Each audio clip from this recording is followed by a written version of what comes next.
Still do 7 NUFC Matters shows for free a week. But if you want to support the channel, there are a few ways of doing it. Hit the like button on each live broadcast or video. This helps the channel grow. Hit the subscribe button and select the all notifications option. Hit the thanks button to buy a super sticker. You can do this on the live chat too. You can also join our Patreon page or buy us a coffee at the link in all of our video descriptions below. We are also looking for sponsors. If you want our latest advertising rates and how you can get involved, then email John at nufcmatters1892@gmail.com. Thanks for watching.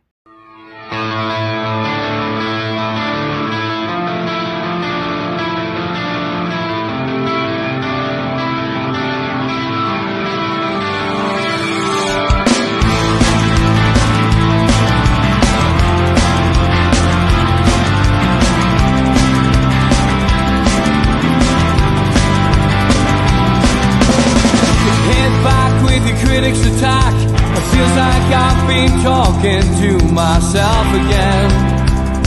But it's the only way you're ever gonna learn. You look back and it's all in the past. I'm dwelling on the thoughts I cannot say to you. If I don't say the words, then maybe it's not true. And it feels alright when they come and say to you, you're the only thing that makes us all believe. And it feels alright where the worlds collide. Manipulation stands to make us break. What time is that coming over you? You wish it upon a star. You wish it on a star. You are, you are, you are. You fight back, it's an all-out attack. It feels like I've been taken on the world's machine. Because I want it more than anyone can dream. You look back and it's all in the past. You tell me how you live by all the things you do. Well, you can be yourself, but maybe I'm not you. And it feels alright when they come and say to you, you're the only thing that makes us all. Welcome to NUFC Matters. Those were the days, and it is part 2, George, isn't it? Yes, indeed, of season 2023-24. We split it into two, Steve, for obvious reasons. It was an immense season. So we've got the big European things out of the way. And anybody that thought that was the end of the season need to think again, because we get rid of that and we're straight into FA Cups and trying to secure a league position that we're back into Europe this year. A season which, for many of us, including myself, seeing us in our owner's 5-year plan, if you like, at least 2 years ahead of the game, because we've had a season that, if anybody had told us 3 years ago was going to happen as quickly as this, I think we'd catch our breath and think again. So here we are in part 2. And as I say, we come straight into action, because the first game in part 2 is the third round of the FA Cup, which had much debate. And of course, there it is. The draw was brought out a derby match. There were lots of debate about whether that would happen, and it did. And it was at Stadium of Light, of course. And off we went with all the usual debate about derby matches, because traditionally the whoever it is always up for it. The fact that one team's in a lower division sometimes didn't always matter, but certainly the big thing for me as a fan was that you could see that Newcastle were up for it, and it was great. Some of the preamble to the match was worth remembering as well, as some person on the staff at Roker Park tried to take some of the sting out of the the nastiness that's creeping into derbies these days, which I don't like personally. It's I like the rivalry, but once they turn the nastiness on, I tend to go away. But anyway, someone in Oak Park redecorated one of their bars into a Geordie zone, and unfortunately caused quite a stir both inside and outside of the Stadium of Light. But not only that, that while people were going into this bar, of course, all the machines for their credit cards and things went off. So I think there was quite a lot of free pints drunk before that match and during that match at the Stadium of Light.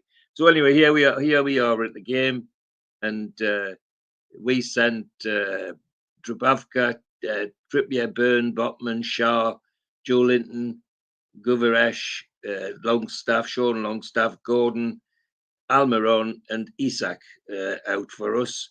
And the Mackhams were Patterson, Hume, Elise, Ballard, O'Neill, Ewaka, Neil, Pritchard, Bellingham, Clark, Rusin, and they were playing well in their division, but it was pretty obvious almost from the kickoff that we had too much for them. Our midfield particularly was very strong and giving them a lot to think about. And it wasn't long before it paid dividends when a break down the left side and a very nice cross in from Longstaff. It would have almost certainly hit Isak, but Ballard tried to stop it getting there, and on 35 minutes deflected the ball into his own net to give us 1-0. And we were just it was a justified 1-0. It could easily have been a lot more than that. So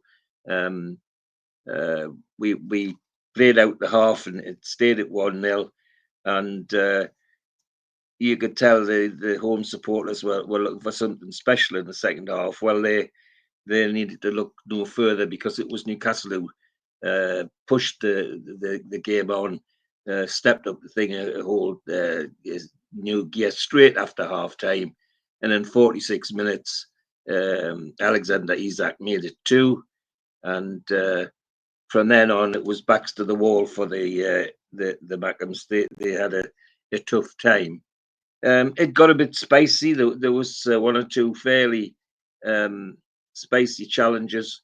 Young Miley came on for Joe Linton after 48 minutes, and there was one particular challenge on him by O'Neill, which didn't even attract the card. And frankly, as from my point of view, it wasn't just worth the card. I think it was worth a red card, because he nearly cut young Miley in two.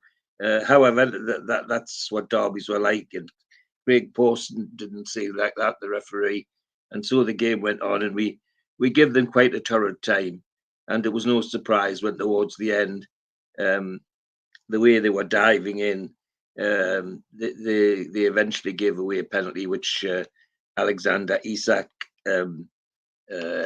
took. And here, one or two pictures of Isak's goal, with Anthony Gordon celebrating with him, and some of the shirt pulling and tough stuff that was going on, and there's Anthony Gordon actually getting his shirt torn off his back, in such a way, and even that didn't attract a yellow card, which is amazing, really. But anyway, the game finished out 3-0, sending us through to the fourth round, and Gordon and Guveresh were booked for us, and Hume, O'Neill, Pritchard, and Ballard were all booked for the Mackhams. But a spicy game, but one which was enjoyable in its own way. Now, that team photograph, I'm glad that's there, because that attracted quite a bit of criticism, saying that we were rubbing it in. Well, it it's become practice with Newcastle at every game, not just that particular game. So anyway, into the fourth round we go, and a lot of happy faces on Tyne side, and quite the reverse on Weir side. The next game is a home game against Manchester City, and in the Premiership, we field an unchanged team against Manchester City, and it's going to be a tough game. They're running away with the league as they have done in previous years, and it's a game that starts with in high speed, 100 miles an hour, everything. And we've got the same team: Dubravka, Trippier, Shah, Botman, Dern, Longstaff, Guravesh, Almiron, Isak, and Gordon, and the Manchester City have Edison, Walker, Guardiola, Ruben Diaz, Ake, Rodri, Kovac, Foden, Bernard Silva, Duco, and Alvarez. A brilliant side, and one that's bound to give us a lot to think about. And end-to-end stuff. And in 26 minutes, Bernardo Silva gives Manchester City the lead. And against, in my opinion, being there against the run of play, because we were giving them good as they got, but we didn't need to hold our breath too long, because on 35 minutes, Alexander Isak, with one of his typical finishes, makes it 1-1. And then on 37 minutes, Anthony Gordon adds to the tally and makes it 2-1. So we go in at half time with that 2-1 lead, and looking as though we might get something out of the game. The one thing we do know is that City aren't going to sit back and let it go. And straight after half time, you could see they were intent on getting back in the game. And then on 74 minutes, De Bruyne makes it 2-2. And just when we think we're going to get a draw out of it, of course, typical Manchester City, Bob, who'd come on as substitute for Duku, 90 minutes plus 2, so that's 2 minutes in injury time, manages to sneak around the far post and get a tap in off a knockdown, really, which shouldn't have happened, but it did. So they go out 3-2, and I think with a sigh of relief, because we'd really given them a tough game, and it showed where we were, I think, in terms of our progress as a team, that we could hold Manchester City like that, and really come close to defeating them. Our next game is the fourth round of the FA Cup, and we're drawn away to Fulham. It's an interesting tie, because our reputation in London is not the best, but here we have to go not just to win a game, but also to make progress in the FA Cup, which is always something special for Newcastle. So we go with an unchanged team again: Dubravka, Trippier, Shah, Botman, Byrne, Longstaff, Guravesh. It is changed. Murphy comes in, and Gordon and Isaac remain the front line. Fulham have Rodak, Tete, Ream, Diop, Robinson, Reed, Lukic, Dikova, Reed, Piera, Wilson, Rodri, Muniz is their side. An attractive football inside, but the one playing erratically in some ways. One day, 1 week the world beat us, next week the starting players, and we just don't know which Fulham's coming, but that shouldn't matter to us. as always, if the right Newcastle turns up, it shouldn't be a problem for us. And we go into it's end-to-end stuff. Quite an attractive game. Both teams playing football, good football, and with Newcastle getting most attempts on goal and causing issues in the penalty area, and no surprise just before half time when Sean Longstaff picks up a loose ball on the edge of the penalty area and makes it 1-0 on 39 minutes, which carries us to half time, of course. The second half is quite lively. There's all sorts of things happening. Shaw gets booked for pulling Piera back off the ball. But where Newcastle look like they're going to hold us, and indeed are taking the game to Fulham, and then from a melee in the goal mouth, up steps Dan Burn to score one of his rare goals on 61 minutes to make it 2-0. And from then on, it's Newcastle are coasting. They're not in any difficulty at all. So it's a tidy 2-0 win. Gerard Gillett is the referee, and he's Australian, and his claim to fame for us, of course, in this particular season was he was the referee when we at Chelsea in the Carabao Cup. But anyway, we didn't need any favours from him at this particular occasion.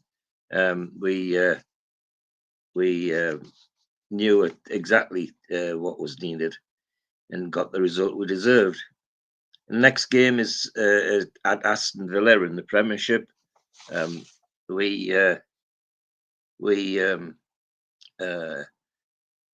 go there with a bit of trepidation. They're playing extremely well, but with an unchanged team, we go to Villa Park, and they have Martinez, Cash, Consa, Legland, Marino, McGinn, Louise, Kamara, Telemans, Diaby, and Watkins. Tidy side, it's been playing well, but we're on the case straight away, and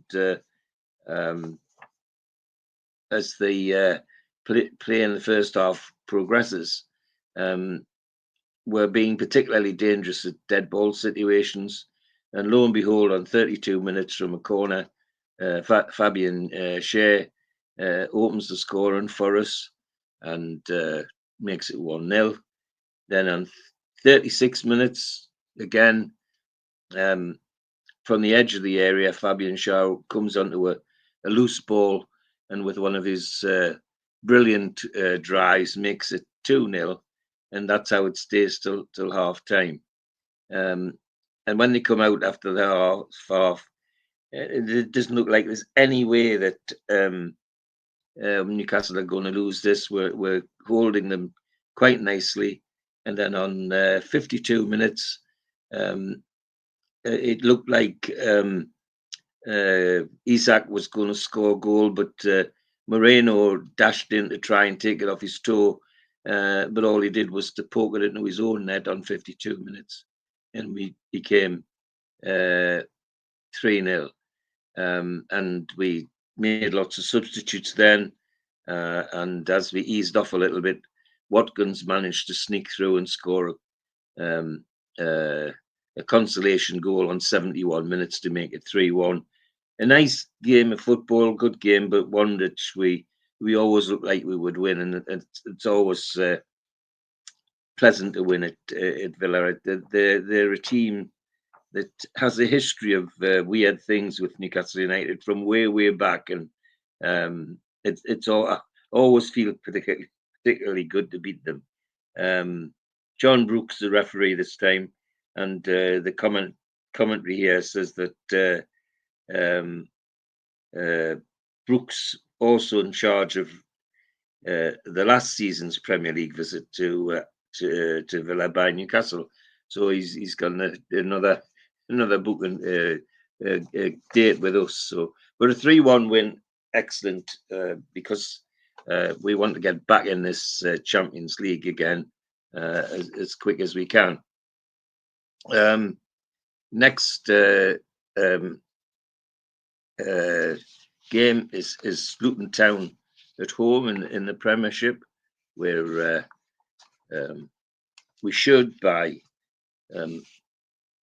all things being equal, should be a game we look forward to, because Luton are hanging on at the bottom of the league by the skin of their teeth, and we should really be putting them to the sword.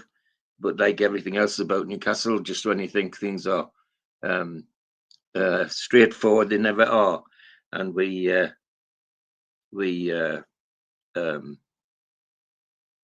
come out with the same team.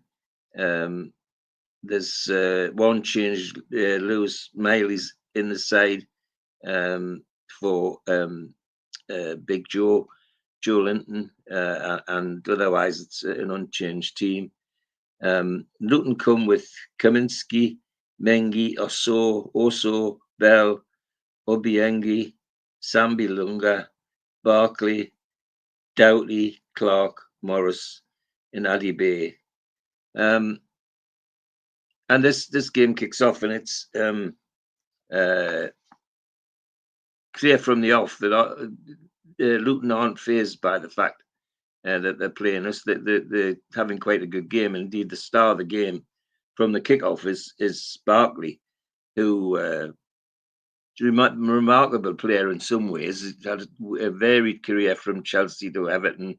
Everywhere he's gone, he's tended to start with a bang and but suddenly fade and then gets transferred. Well, he's certainly starting with a bang in this match and causing us all sorts of problems. However, we relax. We get on song, and Longstaff in 7 minutes scores a beautiful goal, a drive from the edge of the penalty area, and everybody's relaxing then, and within taking it easy. But Osho for Luton certainly sets us back, because on 21 minutes he scores an equaliser. Then lo and behold, Longstaff again comes forward, and this time from Ameli from a corner, taps in and makes it 2-1. And then Barkley, who I'd just been talking about, is dictating the middle of the field and gets a ball back out of the penalty area, and without a flinch, first timer in the bottom corner, past Dubravka, and it's 2-2. And that's how it stays at half time.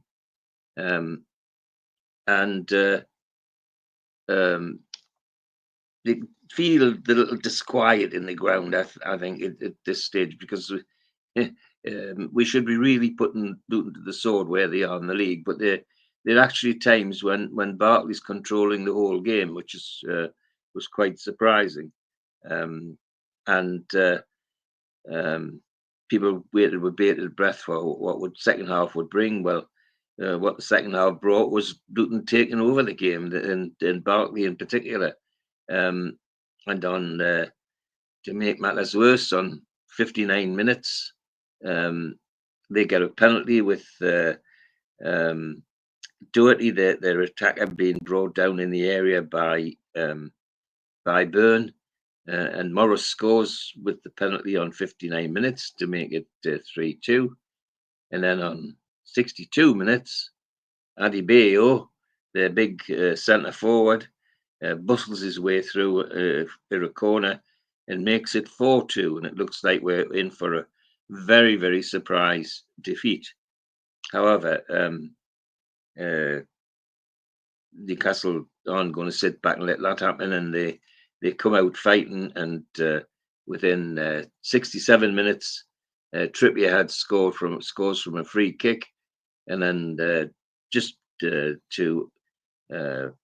get the draw that we're hoping for, Barnes cuts in from the left and unleashes an unstoppable right foot shot that nearly bursts the net.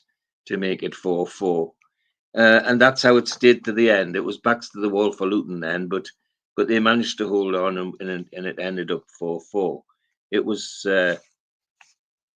exciting game, but a one which really should never have got to where it was, but it did, and largely due to Barkley. The referee was Tom Bramall, who's it was only his second game, and he had quite a good game. He even gets praise from the reporter, who gives very little praise to referees usually. So there we go. That's Luton at home. The next game is Nottingham Forest away in the league, and we know this is going to be a tough game. Forest are starting to make inroads into the Premiership. They're settling down quite nicely, and I bought some quite interesting additions to the squad, like Elanga and Hudson-Odoi. Anyway, we send the following: Dubravka, Trippier, Shah, Botman, Byrne, Longstaff, Guterres, Lewis, Miley, Gordon, Almiron, and Wilson. Isak is injured, and Nottingham Forest have Sells, of course, who used to be our goalkeeper many moons ago when Rafa was our manager. Williams, Nikate, Santi de Costa dos Santos, Tavares, Yates, Dominguez, Elanga, Gibbs White, Hudson-Odoi, and Oniwai. A very, very attractive side on the day, and certainly capable of causing any side, including us, trouble. We end-to-end stuff once the game goes on. It's you can see it's going to be a tidy one, but on 10 minutes, Bruno Gavarash very sneakily, neatly comes in on the blind side of the defence and gets across from Lewis Miley, and without changing feet to the outside of his right foot, scores a beautiful goal, a beautiful football goal, because it needed superb control to put us 1-0 in the lead.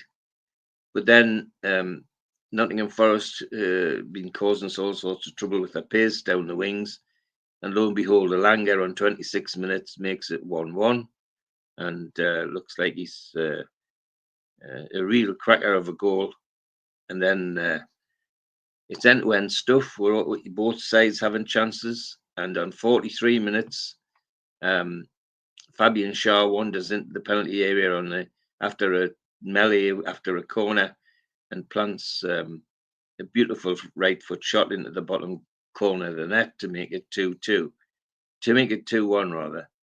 And then just as the referee is getting ready to blow for half time, Hudson-Odoi, their dangerous centre forward, managed to sneak in through our defence and make it 2-2, and go in it. That's how we go in at half time, and what's turning out to be a very entertaining game of football. We come out second half and with bated breath, wondering how things are going to go, and it's similar sort of play to the first half. End-to-end stuff with the chances for both teams, but it always looks like Newcastle are going to get the winner, because Nottingham Forest are starting to have trouble handling Barnes, who's now come on for Almiron, and Livramento, who's come on for Lewis Miley's, causing great disruption in midfield and making them think very, very hard. And it's no surprise on 66 minutes when again it's a nice cross into the area that's bobbing around, and it falls to Guterres, and he makes it 3-2.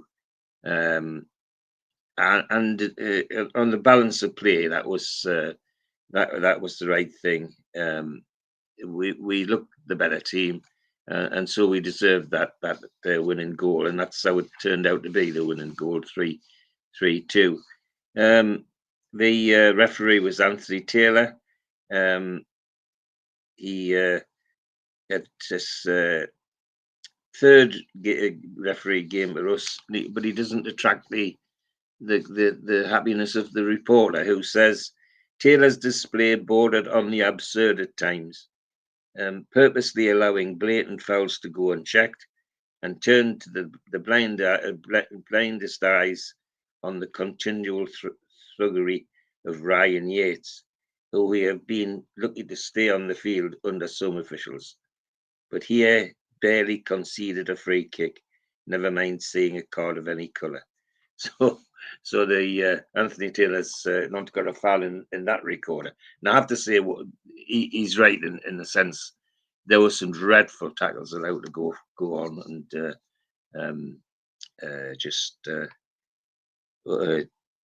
disastrous, really disastrous, and could have been nasty as well in terms of fouls, because we're having our share of injuries at the moment, and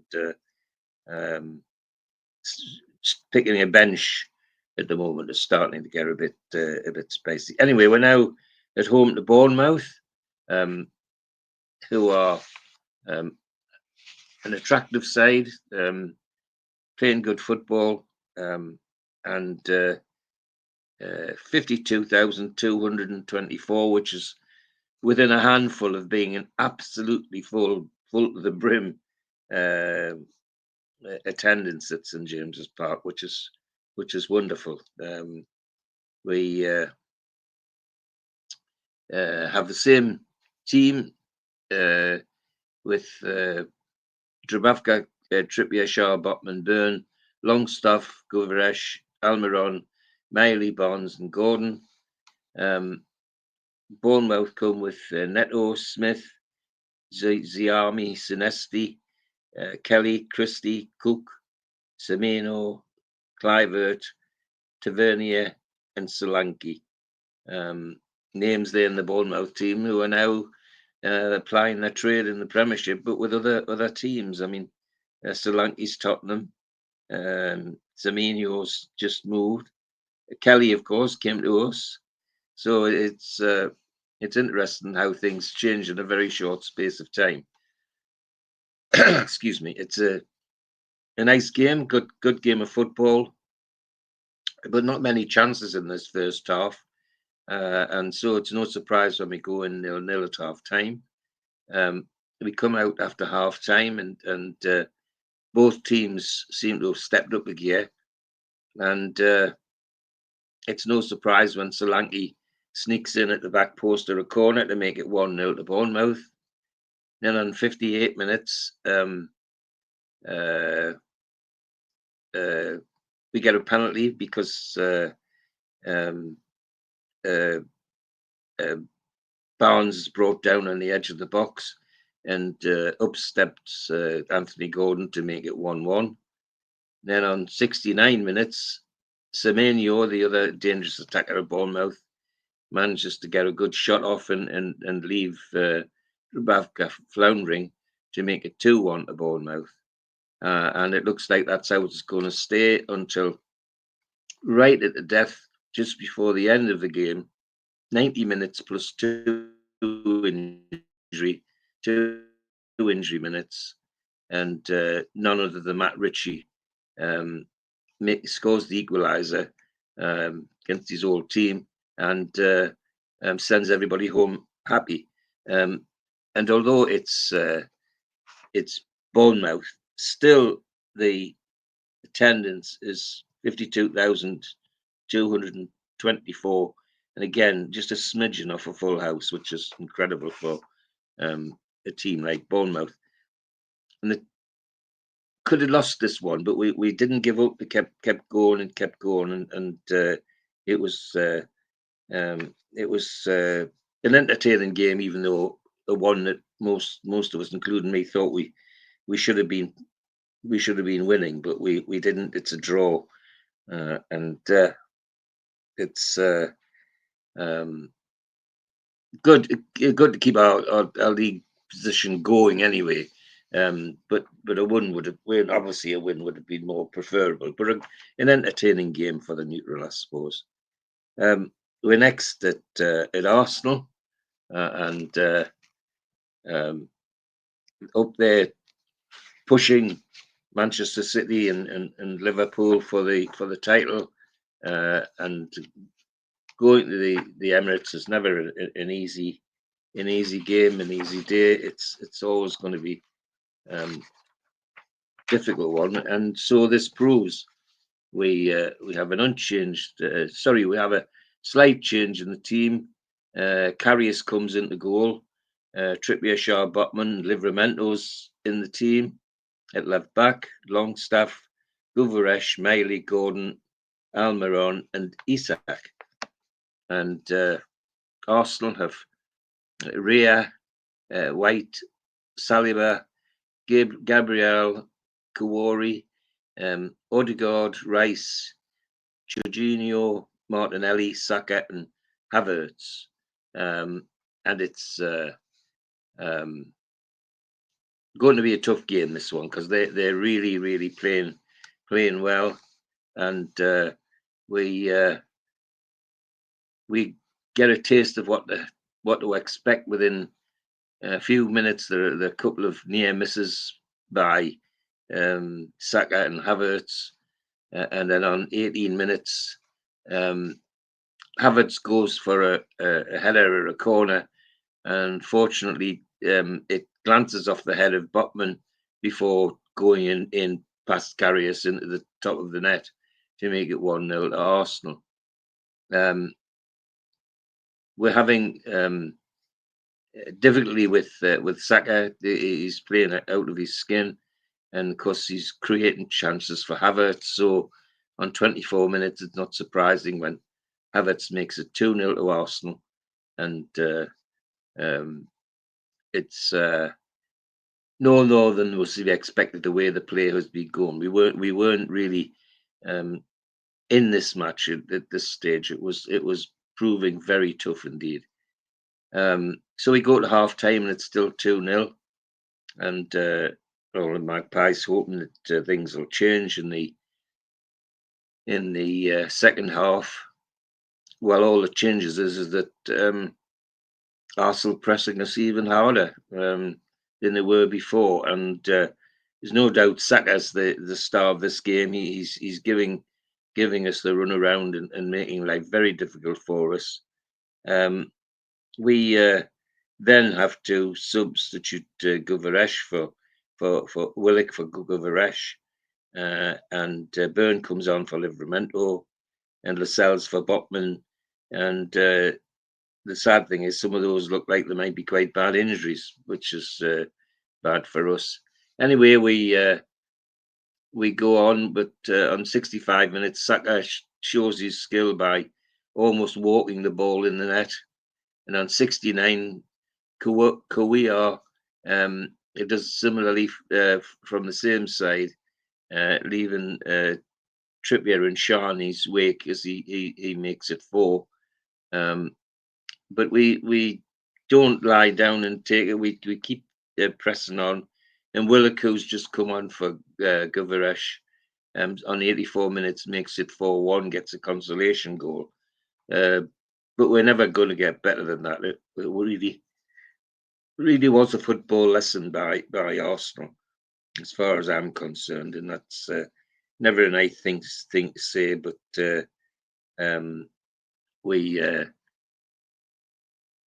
it stayed 4-1 is something of a tribute in some ways, because we were really outplayed by the Gunners in this game.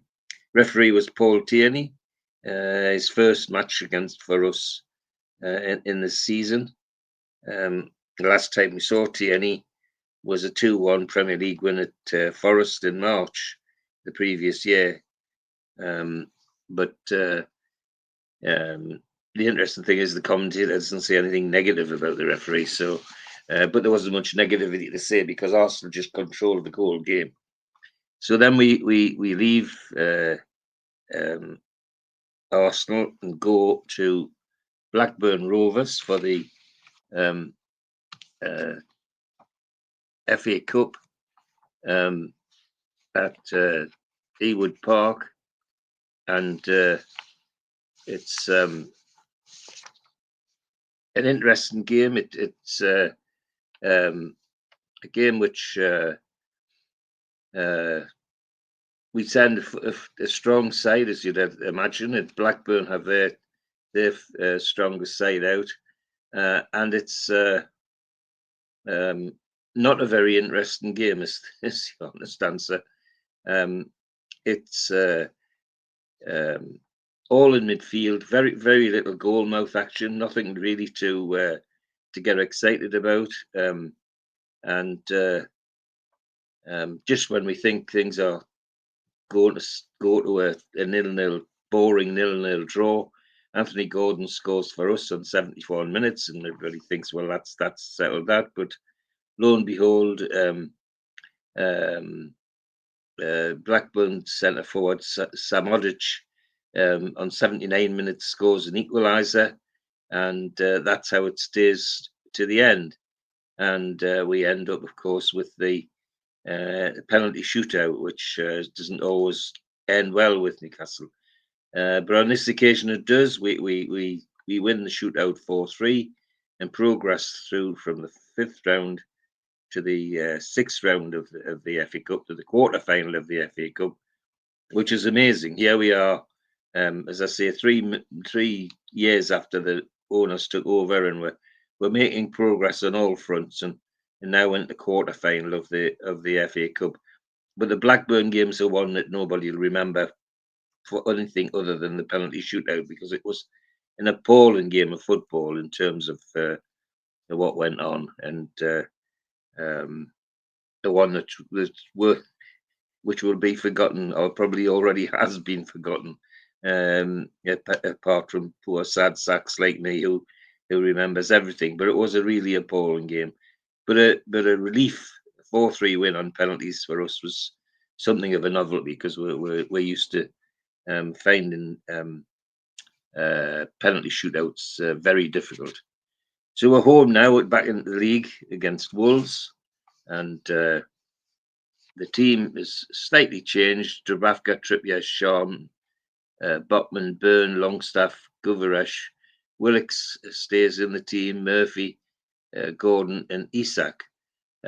Wolves have Sarr, Kilman, Dawson, Totti, Sinendo, Lioni, Doyle, All-Nouri, Sabiari, Bellegarde and Neto. Neto, very dangerous forward. But a game that's very nice afternoon, brilliant afternoon, and we set off 100 miles an hour. It's obvious from the kick-off that Eddie Howe's got them wound up for this, because they every time they go forward, it looks like they'll score. So on 14 minutes, when Alexander Isak makes it 1-0 with the one typical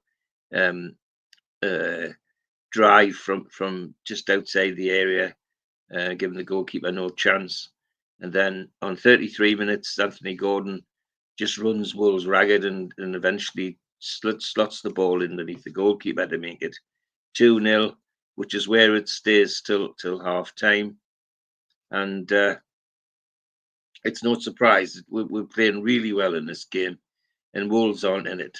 After half time, same happens.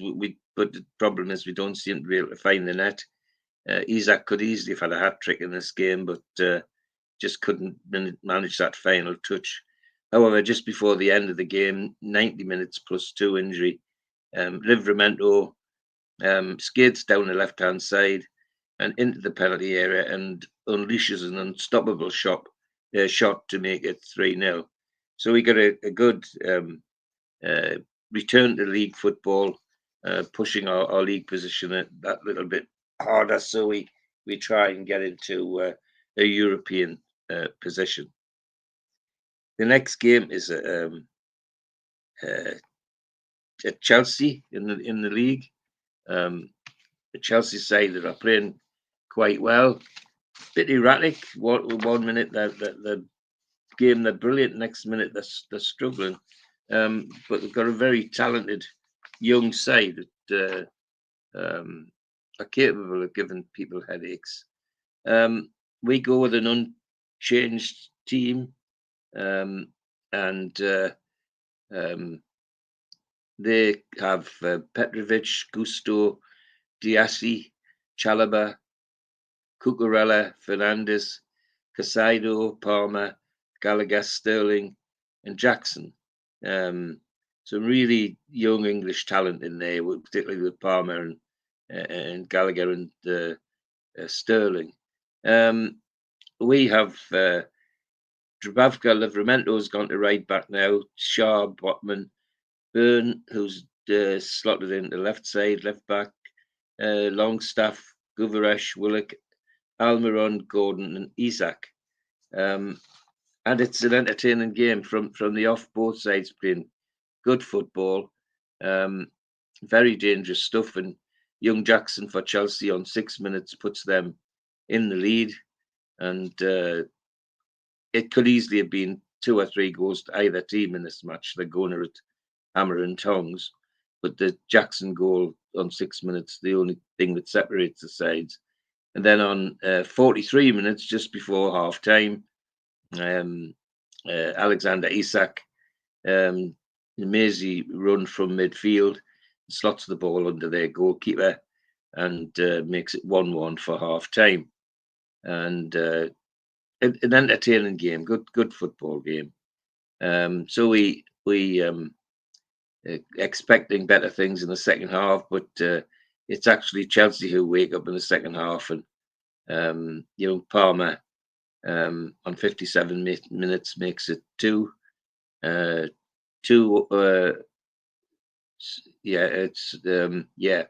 then sadly, just as it looked like we're getting back into the game, Murdoch, who's come on for Sterling, hardly been on the field more than 10 minutes, pops up into the penalty area and scores to make it 3-1. And we're really don't deserve that. But however, that's how the cookie crumbles in football. It can change in a flash. We keep pressing Chelsea, though. Don't give it up. And on 90 minutes, Jacob Murphy scores a lovely goal. And makes it 3-2. The last 5 minutes of injury time are quite manic, as we really do have a go at Chelsea. We're not sitting back and letting it happen. And it's an entertaining last 10 minutes or so. The referee was John Brooks. We finished 3-2 loss. He's John Brooks gets reasonable report by the commentator on this thing, but he has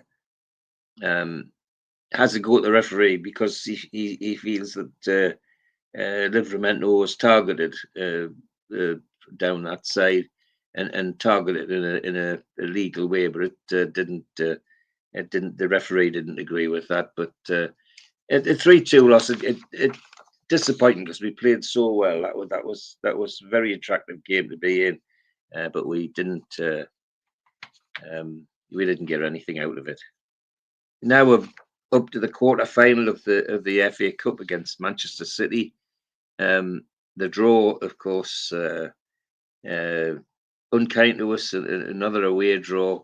But nevertheless, if you're going to win the cup, you're going to win you've got to win it all, whoever they put in front of you. And we go to the Manchester City's stadium. It's not one of our luckiest grounds, but wherever we are, when you're in one thing about the cup, wherever you are, you've got to win. Especially now that there's no replays, straight into penalties if you end up time. It's a interesting game in Manchester City with Ortega, Walker, Angie, Diaz, Galliol, Rodri, Kovic, Foden, Silva, Duku, and Haaland. And we have Dubravka, Murphy, Shaw, Botman, Lascelles, Byrne, Longstaff, Guveresh, Willock, Gordon, and Isak. In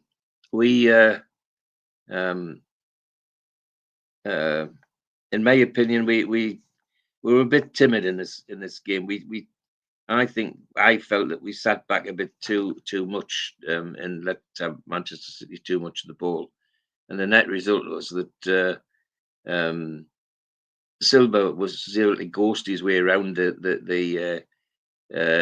the pitch and pick up lots of balls from people like Foden and Rodri, and cause us all sorts of difficulties. And on 13 minutes, he makes use of that and scores the first goal of the game. We persist in playing with this same style and formation. And again, on 31 minutes, Silva repeats the dose and makes it 2-0. There's certainly a change in how we play after that, because the formation changes and we go 3 at the back and flood the midfield a bit, which takes the sting out of Manchester City. And when we come out second half, there's a similar pattern, and we've now holding them with ease.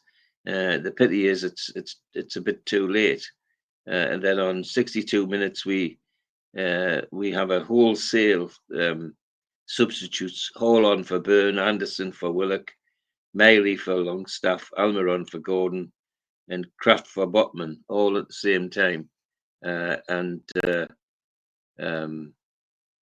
it doesn't make any difference. We're still, but we're holding Manchester City in a way that we couldn't in the first half, which was a bit sad. But I always think we slightly were timid in this and give it away a little bit in the first half. But anyway, that's the end of our cup run. We got to the quarter final. It's been a great experience. So concentrate on the league now to see if we can get back in this Champions League spot. Sadly, we're picking up more injuries as well.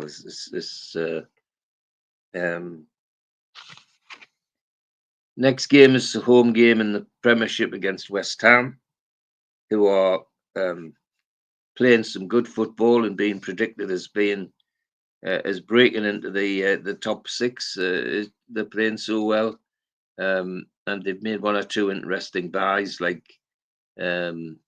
Borden from Hull, who for a long time was an interest of our previous manager, and they're doing well. There's no question about it. We play Dubravka, Livramento, Shaw, Lascelles, Byrne, Longstaff, Guveresh, Willock, Murphy, Gordon, and Isak. And the changes in the team reflect some of the injuries that we're collecting at the moment. West Ham are Arola, Kufal, Manapropos, Zuma, Emerson, Ward-Prowse, Souček, Bowen, Lucas Paqueta, Kudus, and Antonio. Antonio, big centre forward, always causes us all sorts of bother, but never mind. We go into this looking to get back on the winning ways after defeats, and it's end-to-end stuff. Both teams playing very well indeed, good football. We get a penalty very, very early on in 6 minutes when Gordon's brought down in the area by Zuma, and Isak makes it 1-0 on 6 minutes. 21 minutes, Antonio equalises for West Ham, and just as we were thinking that's how it was going to be at half time, Kudus steps up and from a corner heads in at the near post to make it 2-1 to West Ham, and that's how it stays till half time. We come out to the second half, and because just when we think we're going to get back into the game, Jared Bowen gets hold of the ball and scores a beautiful individual goal to make it 3-1, and people are thinking that wow, we're not going to get anything out of this. But then comes Harvey Barnes, comes on for Almiron, and 83 minutes he cuts in from the left and unleashes a beautiful right foot shot, which is his signature at the moment, to make it 3-2.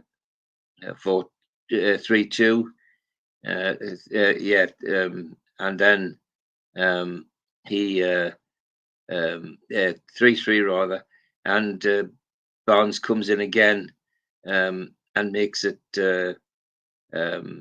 right on the death. Another beautiful drive to make it 4-3. Isak with 2 penalties, of course, and Barnes with 2 goals. It was back to the wall for West Ham after that, with both players obviously trying to get the hat trick, but it didn't happen.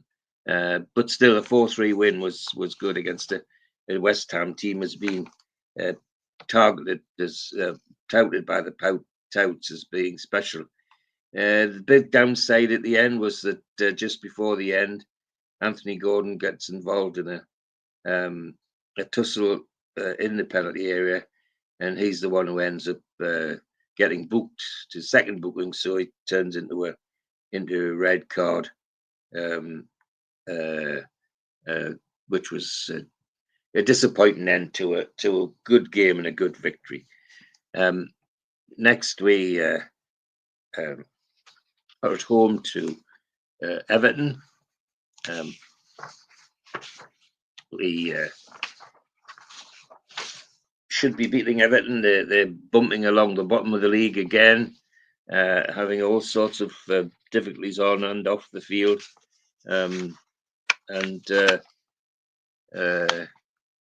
Despite the lowly position, the crowd is still over 52,200, which is tremendous. The enthusiasm hasn't dipped at all. If anything, it's going up, and it's not the best game. I have to say, there's chances, but nobody able to take them. The danger for Everton is Calvert-Lewin, the big centre forward. Danger for us is Isak, who seems on fire at the moment.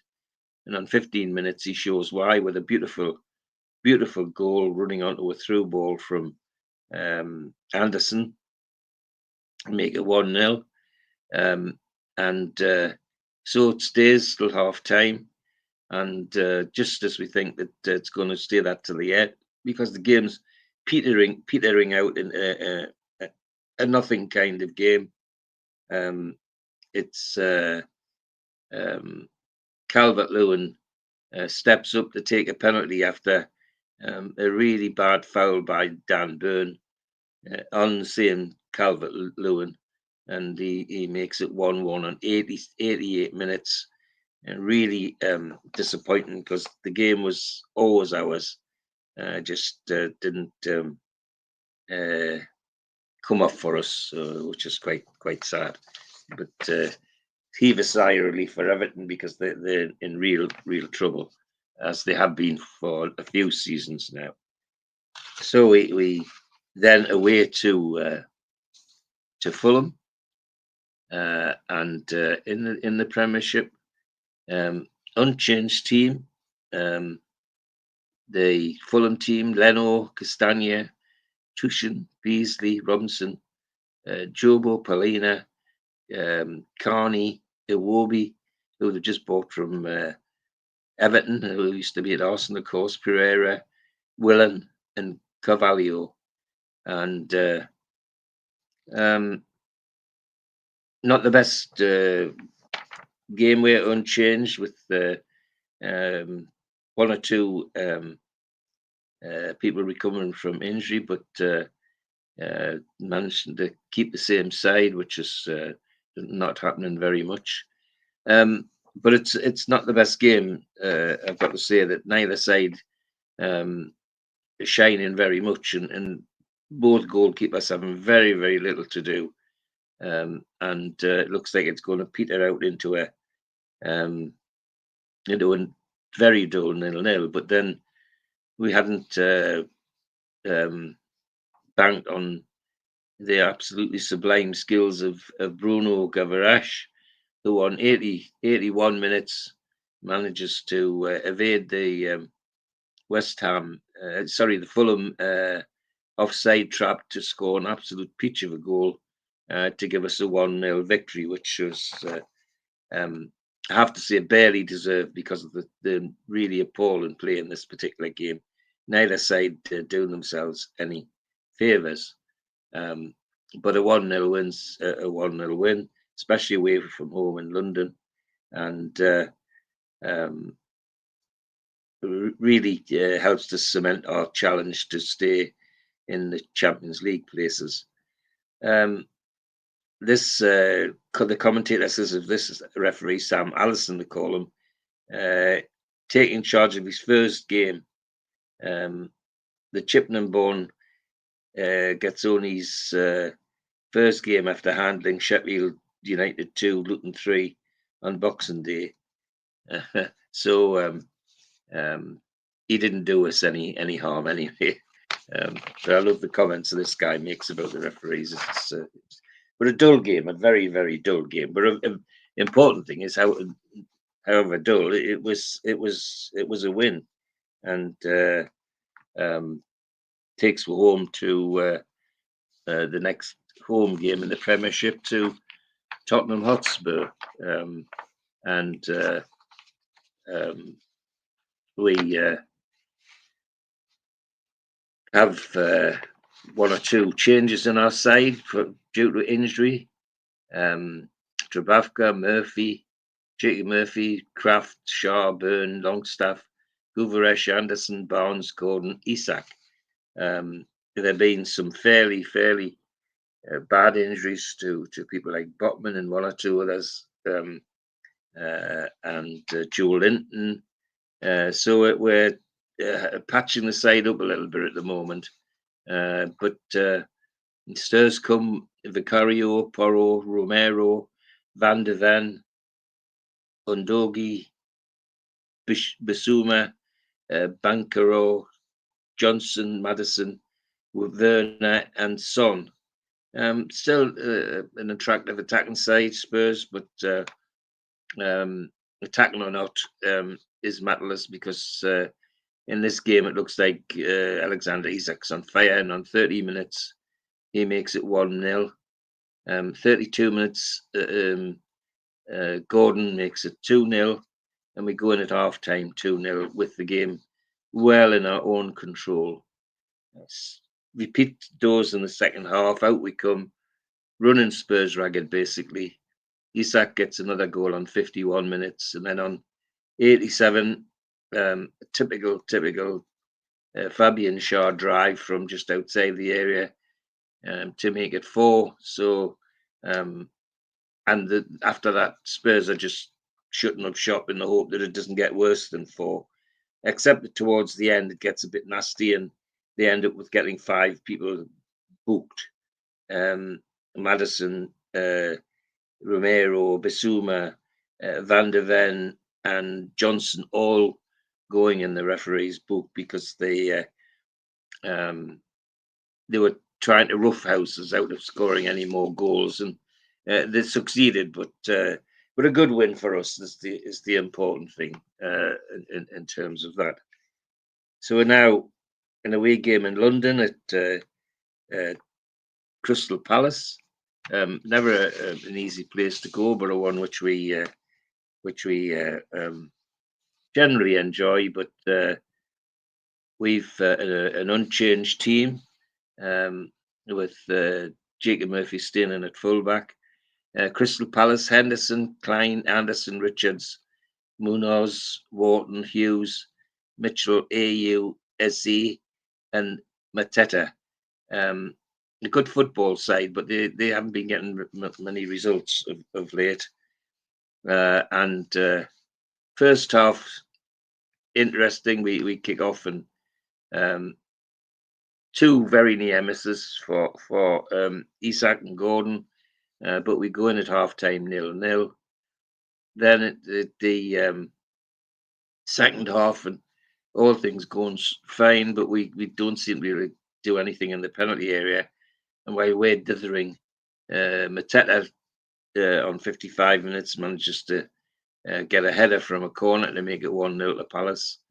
And then 88 minutes, Mateta repeats the dose from a corner and makes it 2-0. Really disappointing because we were in the match. Certainly, first off, we had enough chances to do something about it, but it didn't happen. So a 2-0 loss in London at Crystal Palace, which doesn't help our league position if we're really interested in Champions League football. And now we're coming home to a match against Sheffield United, who are already relegated. That's how bad their season has been. And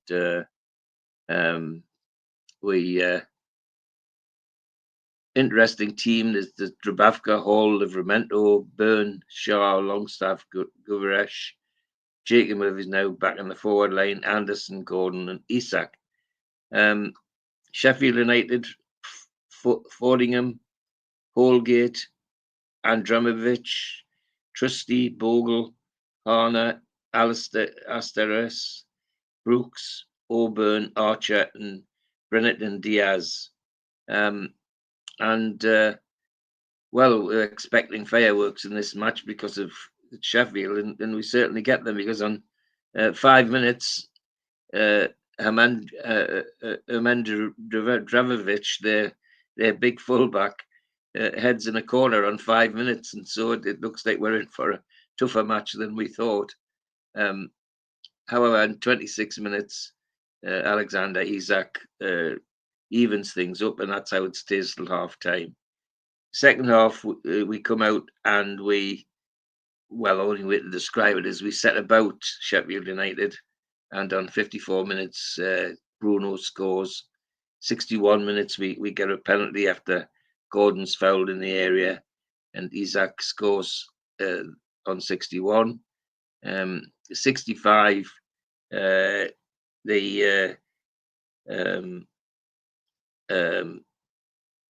Sheffield United, one of the substitutes is a young man called Asula, who we've come to know quite well. Only trouble is he's in the penalty area, and from a corner, there's a really tough header by Fabian Shaw, and Asula sticks his leg out and diverts it past the goalkeeper to make it 4-1 to Newcastle. And then on 72 minutes, Wilson's come on for Anderson, and Callum Wilson gets a very typical Callum Wilson goal, running onto a through ball and putting it underneath the goalkeeper to make it 5-1, which was what we hoped would happen. Sheffield, of course, as I say, already by now relegated. And even though it's a team way down, still the attendance is 52,200, which is fantastic. We're now away to Burnley, who are another of the sides which are being relegated.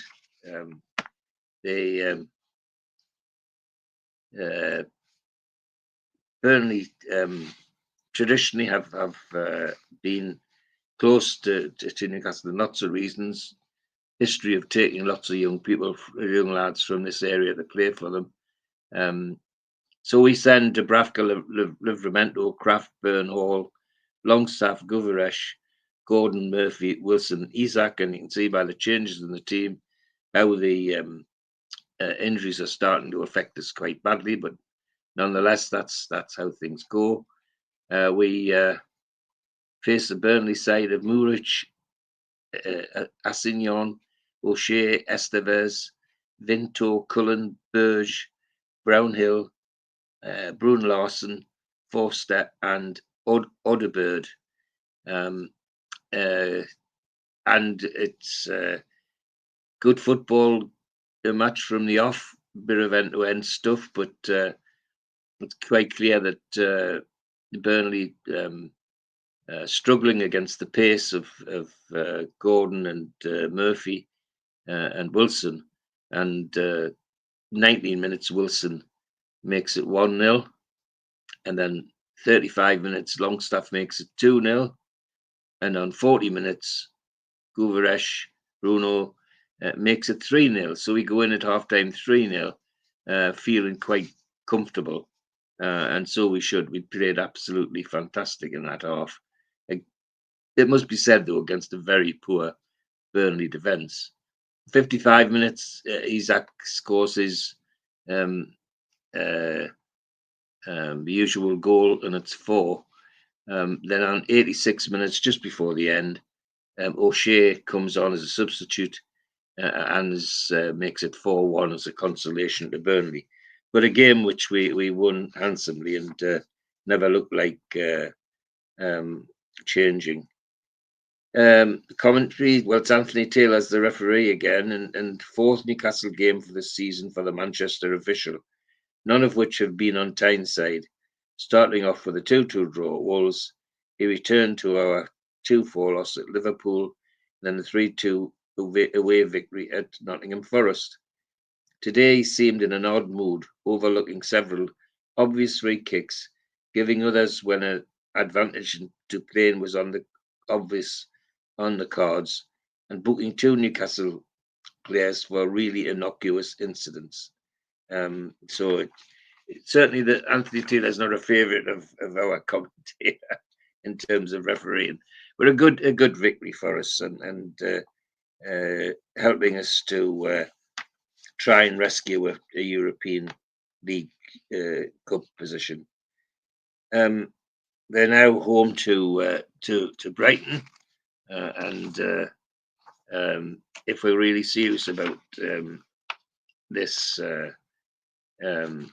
European place, we need to be dispatching teams like Brighton, because they're in the mix as well. And our team has changed again. Dubravka, Hall, Livramento, Byrne, Kraft, Longstaff, Guveresh, Jacob Murphy, Anderson, Gordon, and Isak. And Brighton have Vertebruggen, Veltman, Ego, Julio, Gilmore, Webster, Dunk, Bonotti, Gross, Welbeck, Enschlow, and Adingra. Good football side with good reputation for good football. But if we need to be beating them if we're going to get into this European Championship position, European Cup position. But it's a good game. We're doing quite well, and it seems to be going our way. Then suddenly Veltman, a dangerous attacker, scores on 18 minutes to make it 1-0. And that's how it looked like it's going to stay. But we have 1 or 2 near chances, and then just before half time, Sean Longstaff from the edge of the box makes it 1-1. So we go in at half time 1-1. Second half we come out and some attractive football, some end-to-end stuff, but unfortunately no more opportunities for us to get a win out of this, which we really needed. But finishing 1-1 and what was quite an attractive game. And again we 52,000 the crowd. I mean, it just goes on and on and on.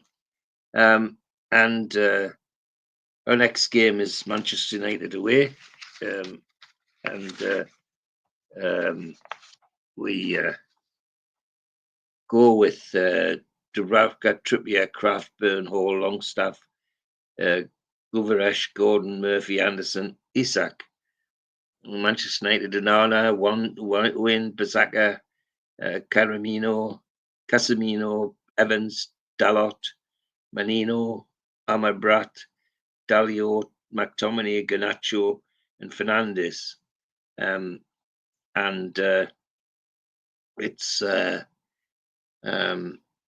to be a tough game. But if we really need to win it if we're going to get into this European Cup places, and it's an entertaining game. Lots of near misses, end-to-end stuff. Menino, 31 minutes, makes it 1-0 to Manchester, and that's how it stays till half time. On 49 minutes, Anthony Gordon runs the Manchester defence ragged and makes it 1-1. On 57 minutes, Dalilo makes it 2, and Hoagland on 84 makes it 3-1, and then on 90 minutes, right at the death, Lewis Hall makes it 3-2, and for the last 5 minutes of injury time, we're really pressing Manchester United on for an equaliser, but unfortunately it doesn't come, so we end up losing that one 3-2. And the next game, of course, is our final league game of the season, which is Brentford at St James's Park. And sorry, it's away at Brentford. Forgive me. It's a game which we'd like to win. But Brentford are playing really, really well at this juncture, and it's not going to be easy. But and with all the injuries we've got, with all sorts of things happening, so we send Pope, Kraft, Byrne, Shaw, Hall, Longstaff, Joe Linton is now back after injury, Guvaresh, Murphy, Barnes, and Isak. Brentford have Falston, Rugashlev, Sanka, Pinnock, Regulon, Jensen, Norigard, Janalt, Mubembo, Tony, and Wissa. And there's lots of discussion at this game about whether or not Ivan Toney will still be a Brentford player in the season to come. Even linking him with us in some sections of the press, but we'll see. Anyway, game kicks off and it's 100 miles an hour stuff, and it's clear that we're in control. Barnes on 21 minutes unleashes a absolutely unstoppable shot from the left of the penalty area, so it's 1-0. And then on 36 minutes, Jacob Murphy reverses it and does exactly the same from the right side of the penalty area on 36 minutes, so it's 2-0. And then on 38 minutes, just to complete the scoring, on 38 minutes, Isaac runs through the middle and buries a beautiful ball underneath their goalkeeper to make it 3-0. And so we're cruising. I mean, there's no doubt about that. Second half, we're looking for more goals, of course, but Brentford have got a bit more steel and changed the formation. Thomas Frank is that kind of manager. And on 48 minutes, Janelt reduces the debt to 3-1. And then on 70 minutes, Wissa, their dangerous forward winger, reduces it to 3-2. And just when we're starting to get a sweat on, Bruno Guvaresh on 77 minutes makes it 4-2, finishing the scoring in what turned out to be a very, very entertaining game and a very suitable one to end the season. So that's our last game of the season. Sadly, we didn't get into the European place that we wanted, but what a season! Incredible. And of course, the controversy doesn't end there, because immediately that the league's finished, we go off on an Australian tour paid for by the Australian FA, and we play Tottenham and then an all-stars team from the Australian leagues, and it attracts a lot of controversy, but it just an example of how money talks, because the Australian FA paid Tottenham and us a lot of money to go and play these games, immediately after the season ended, and that's what we did. So it has a downside, but on the upside is it a little bit more money in the bank, which helps with our PSR and all that stuff with the financial side. So an incredible season. I mean, games to remember. I don't think anybody will ever forget the PSG game at St James's Park, nor the return leg in Paris. People forget we didn't lose to that team. We got a win and a draw, and the draw in Paris was iffy. And another occasion that would never have been a penalty. So we end the season in fine fettle, but with some fairly serious injuries, which were to haunt us for a little while after that. And first of many, we hope. Our owners have promised to Chairman at least has said that he wants us number one, and if this is a start, then I can't wait for the next bit. So a great season. Great to have you on as always, George. Two-part of that one, and I can see why. Fantastic show. Looking forward to the next one. Onwards and upwards, as you say. Take care, Yes. George. Thanks, Steve. Thanks for watching, everybody. Do appreciate it. Thank you. Bye. Big thanks to all our sponsors. Skips and Bins. Say hello to low-cost waste disposal with pay-as-you-go and contract waste management. Their website, skipsandbins.com. Contact them, www.skipsandbins.com/contact. Big thanks to Mr. Vicky's Sauces, handmade in Cumbria. Their website, mrvickies.co.uk. Email info@mrvickies.co.uk. Telephone 01768 210 102. Thanks to our fanzine sponsor, United Group Travel, UK Coach Holidays. There are no strangers on our tours, just friends you haven't met yet. 2 crew, driver and courier, local family company, 3-star plus quality hotels, no interchanges. Hot and cold snacks and drinks available on the coach, all excursions included. Their website, www.unitedgrouptravel.com. Email beverly.ugtl@gmail.com. Telephone 01670 632 460 or mobile 0791 666 4174. A big thanks to Media Arts for all the technical side of things. And if you want to listen to us as a podcast, you can find us on Sport Social Podcast Network. We're also available on iTunes, Spotify, and other podcast providers. If you want to support the channel, then hit the subscribe button. We still do 7 shows a week. Hit the like button, which is the thumb underneath this video, and click share to your social media. You could also take out a monthly membership or an annual membership at nufcmatterspodcast.co.uk. For the lifetime membership, you can pay £25 and get a pen, a beer mat, a fridge magnet, a badge and a keyring and your membership card and entry into the monthly draw. Some events coming up: 27th of June 2025, the end of season party. Beresford, Howie and Watson will be at the Tyneside Irish Centre with Joe Allen in aid of North Tyneside Age UK. You can get your tickets for that one from nufcmatterspodcast.co.uk or from Woucher. No Covers takes place at the Cluny. That's on the 29th of June, midday till 3:45, and tickets are £10 from theclooney.com or newcastlelegends.com. Northern Horizon, a Blake 7 convention, takes place on the 9th of August, 10 till 4 at the Tyneside Irish Centre. Come and be some of the cast and crew in aid of Age UK North Tyneside Dementia. Tickets from nufcmatters.co.uk. An evening with Peter Beardsley and Chris Waddle takes place on Friday the 23rd of January 2026 at the Tyne Theatre and Opera House.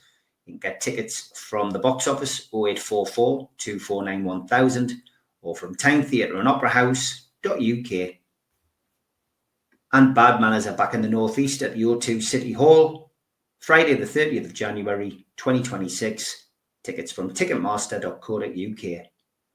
And we have copies of The Entertainer's book, signed by Les Ferdinand, available from nufcmatters.co.uk.